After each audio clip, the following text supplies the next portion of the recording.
My ninjas, welcome. Joey Moss, Bad Boy Gaming, and Kaldheim is really sparking some crazy combos and just insane turn 1, turn 2 wins in Modern. Before we get into that, let's talk about some of the latest and greatest spoilers. And then I'm going to show you guys this turn 1 win, which is just ridiculous. Let's kick things off with Ascendant Spirit, the old 1-drop. I think this card's actually really good. However, it dies to a couple things real easily. It is a 1/1 for 1. Snow Creature Spirit. For 2 snow, Ascendant Spirit becomes a Spirit Warrior with base power and toughness to 3. Okay. For 3, if Ascendant Spirit is a warrior, put a flying counter on it and it becomes a Spirit Warrior Angel with base power and toughness 4/4. So a 1-drop can essentially turn into a 4/4, but it gets better. For 4, if Ascendant Spirit is an angel, put 2 +1/+1 counters on it and it gains whenever this creature deals combat damage to a player, draw a card.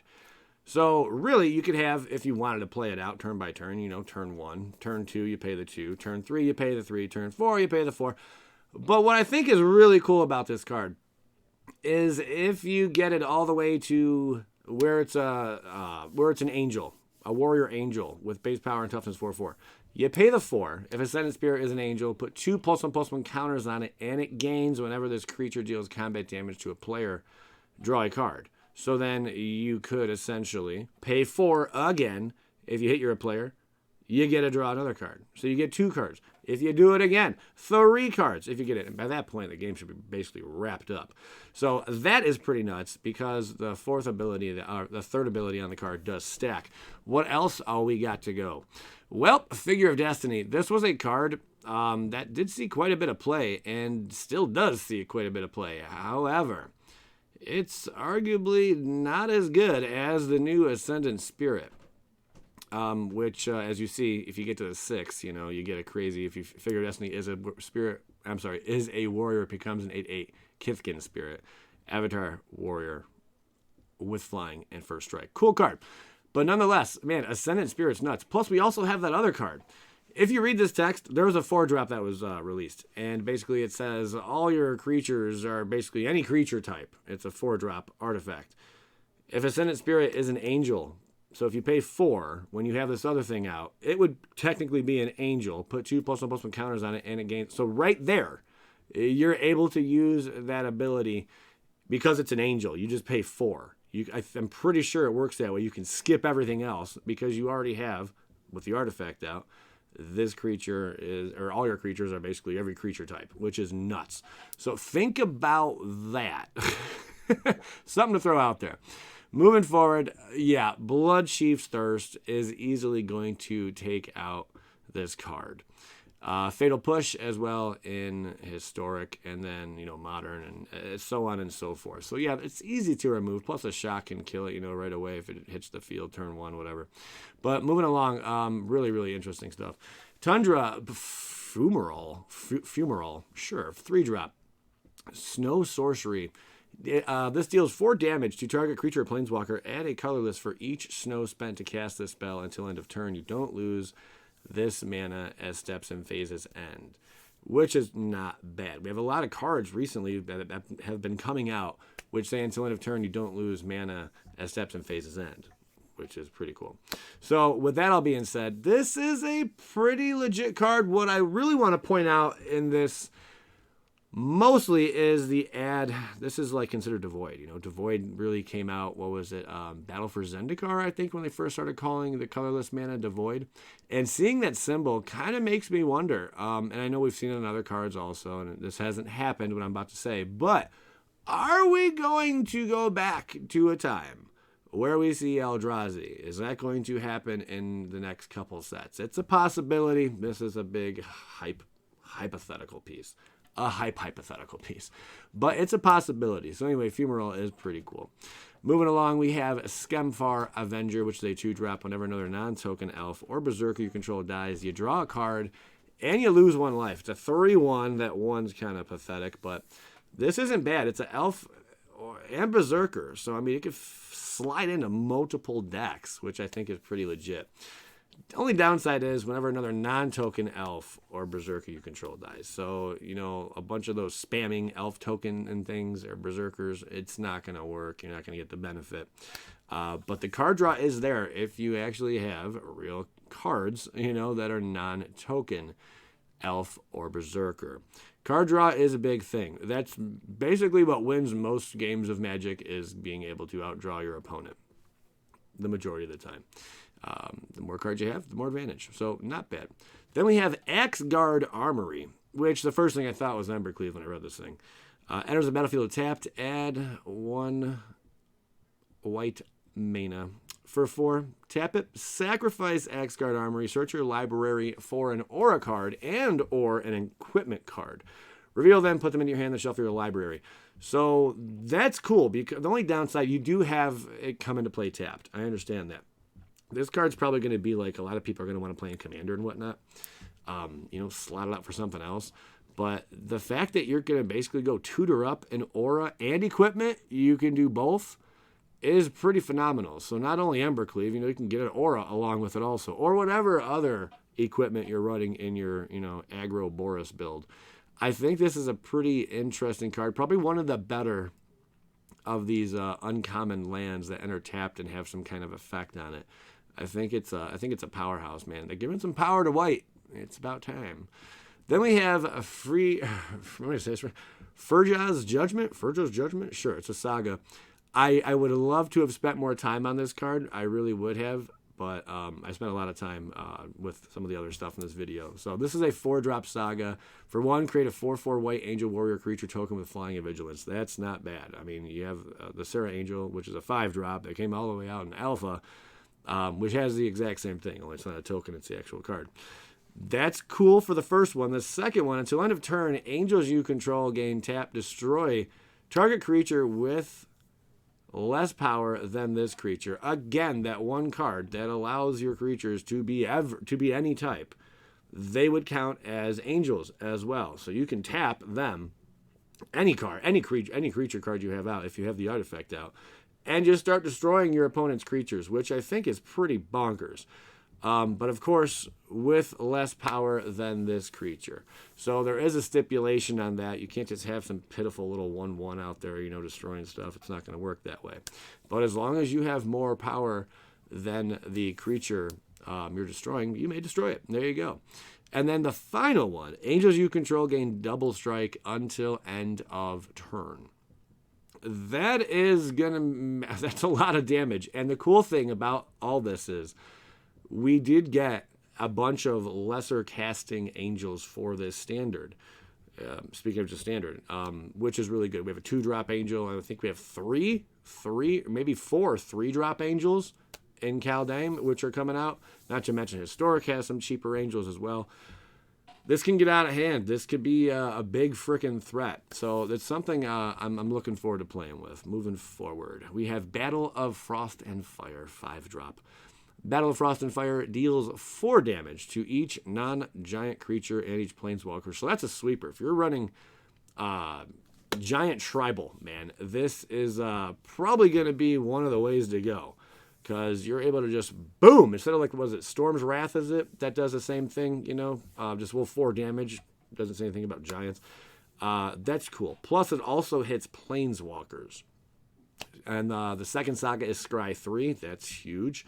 And then the third saga, whenever you cast a spell with converted mana cost 5 or greater this turn, draw 2 cards, then discard a card. Not bad, Where's this really going to fit? Obviously in giant builds, okay? And we'll go over the giants, but also that one flyer, that, man, I can't stand, the companion, which just, when it hits the battlefield, basically things bounce, That would be cool with something like this, at least the Scry 3. Maybe you'd want to play it in that. Maybe. A bunch of these sagas work really well with that kind of creature. Why can't I think of the name of it off the top of my head?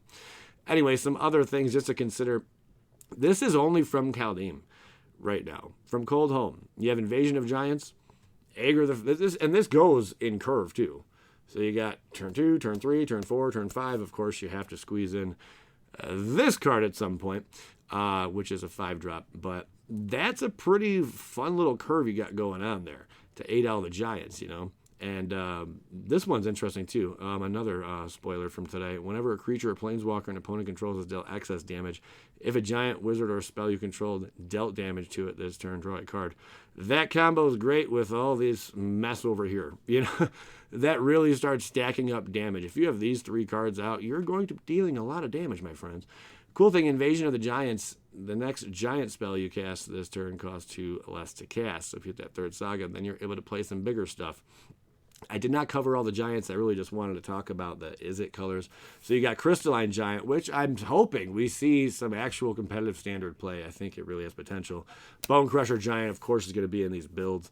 Thrix, the Sudden Storm, maybe. You know, how much are you going to benefit from this? I really don't know, but it would reduce the casting cost of the Saga by 1. Spells you cast with converted mana cost 5 or greater cost wellness to cast and can't be countered, which I think is pretty impactful there. And then Cyclone Summoner, which is nuts. It's like a Cyclonic Rift with your giant tribal. When Cyclone Summoner enters the battlefield, if you cast it from your hand, return all permanents to their owner's hand except for giants, wizards, and lands. So that's a nice, could be a one-sided wipe, you know, where you're just making, not even wipe, but you're bouncing all your opponent's stuff. They're going to have to play it again if this thing hit. And also, that card, that stinking companion, man, is going to probably see some play with Cyclone Summoner. I would not doubt it, at least. That's going to make it so things are just really, really freaking annoying. This thing comes back again, you do it all over again. If you're in a rut, whatever the case may be. Fun card. Then we have ourselves the turn 1. Basically. Okay. Now, huge shout out to Magic Aids. I do enjoy watching Magic Aids as a YouTuber out there. You can check them out. That's where I came across this. Crazy. You know, you technically, potentially, you can win turn 1. 95% of the matches you play, if you're able to pull this off turn 1, your opponent is conceding, and that's the game. Okay. And you're going to see why. So, Tybalt's Trickery is a 2-drop instant, counter target spell. Choose 1, 2, or 3 at random. Its controller mills that many cards. Then exiles cards from the top of their library until they exile a non-land card with a different name than that spell. They may cast that card without paying its mana cost. Then they put the exile cards on the bottom of their library in random order. How would this all be? Well, to get it going, you're going to need these 3 cards right here. Gemstone Caverns, Chancellor of the Tangle, and Simian Spirit Guide. I'm sure there's other ways to do this. This is just the one way that I came across, and I'm like, that's pretty cool, man. Magic Aids, I want to share this with people. So you have to have like something like Gemstone Caverns out so you can make any kind of mana, whatever. This is your turn 1. Chancellor of the Tangle in the opening hand, so you get that additional mana. And then Simian Spirit Guide, so you can, you know, get that extra mana again. So then you have enough mana, your 3 mana. You're able to go ahead and play stuff like Ardent Plea, Demonic Dread, Violent Outburst. Now, one of these requires that you do have, or your opponent has a creature or something like that. So you'd want to run something like Forbidden Orchard in your build. But what are you going to do? You're going to go cascading, okay? And when you do end up cascading, you're going to take Tybalt's Trickery, and you're going to target one of your cascade cards while it's on the stack. That's nuts. An important thing to pay attention to. This is all still turn 1. An important thing to pay attention to is what it says. It says cast. Where can we find it? You may cast that card. You may cast that card without paying its mana cost. Okay. What would we want to cascade into then? Well, with Tybalt's Trickery. If we're lucky enough to hit the right card while we're doing this, with Tybalt's Trickery. But also, if we end up hitting another Tybalt's Trickery, we can just repeat the process. If it's another Cascade card, we can repeat the process and find Tybalt's Trickery. This is the only 2-drop we're going to be running, so every time we play a Cascade card, we're going to hit Tybalt's Trickery.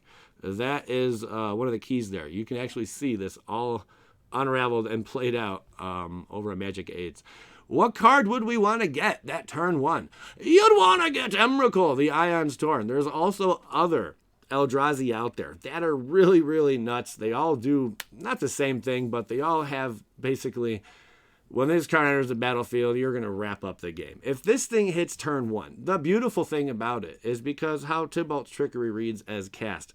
This card says, Emrakul the Ion's Torn, this spell can't be countered when you cast this spell, take an extra turn after this one. Oh boy. Whoa. It's got Annihilator 6. You are going to destroy whatever the crap your opponent has out when this thing hits. And then you're going to be able to swing for that 15/15 damage. I highly doubt your opponent is going to want to sit around as you just blew up their only land they had. You have a freaking Emrakul Ions Torn out. That's usually the game done turn 1. The cool thing, you get that, that extra turn is nutty. I'm sure there's a way where using that extra turn, you're able to just completely close out the game altogether turn 1. If anyone could think of how that would work, you really need like an extra mana or something. That would be phenomenal. So there's the turn 1, absolutely bonkers. Moving along, we got Slumber Mold and Fearless Liberator. Enters the battlefield tapped, tap it, add 1 red mana, and then for 6, sacrifice, Vold. Destroy target land, create a 4/4 green troll warrior creature token with trample. That's something. Fearless Liberator, it's got the boast, it's a berserker. 3, create a 2/1 red dwarf berserker creature token. I think we talked about this card before. Not too bad. More stuff for berserkers. Then we got Ruined Crown, Poison the Cup, and Scorn Effigy. I threw Scorn Effigy in here only because its Foretell is 0. You're able to play your little Scarecrow for 2. It's a 2/2/3. What do you want from me? All right, then you got Ruined Crown, which probably see some play. Enters the battlefield, you may search your library hand or graveyard for a rune card and put it onto the battlefield attached to Ruined Crown. If you search your library this way, shuffle it up. And then Poison the Cup is a 3-drop, destroy target creature. If this spell was foretold, scry 2. Foretell for 2. That's some decent removal. I wonder if that's going to see a bunch of play. I wish it would have said destroy target creature or Planeswalker, but it doesn't say that on the card. Anyway, that is all she wrote. I hope you guys enjoyed today's video. Check out some of the other videos from the past few days. Had some crazy fun opening some boxes lately, and had a 4-way battle, which was pretty brutal. If you enjoyed the video, hit the like button. I appreciate you guys tuning in. I'm Joey Moss with Bad Boy Gaming. Go skadoosh yourself.